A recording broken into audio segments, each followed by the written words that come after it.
The journalist made the case that in Syria, it's typical for people in Syrian culture to run to the top of a building through the staircase when they think there might be a chemical attack taking place or something like that. Like I don't even know where to start with this. There was clear exits from the building that they could have gotten to. This so-called journalist, Brooklyn-based journalist on the Young Turks, claimed that it's more appropriate in Syria and it's more normal in Syria for people to rush to the top of a building when they think a chemical attack is taking place, then leave the building.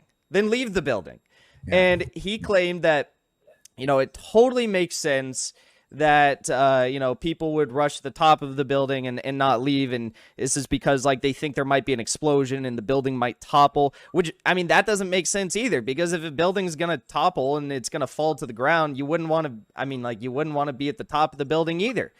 You'll notice that the chlorine, since it is heavier than air, will tend to rest in the lowest point.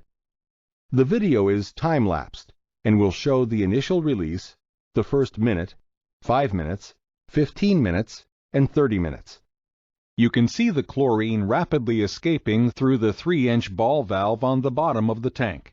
Notice that the chlorine is barely rising more than about 2 feet from the ground. It's also staying within the dished-out region around the container itself. At the 1-minute mark, you can see that all the liquid has been released. At the 5-minute mark, you can see the oval outline of the concentration of the chlorine vapor.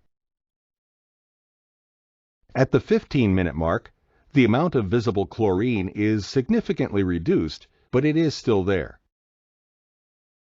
At the 30-minute mark, you can no longer see any chlorine vapor under the tank, although the concentration is probably still 10 parts per million, which is the IDLH for chlorine. It's also interesting that the chlorine stayed about 2 feet above the ground,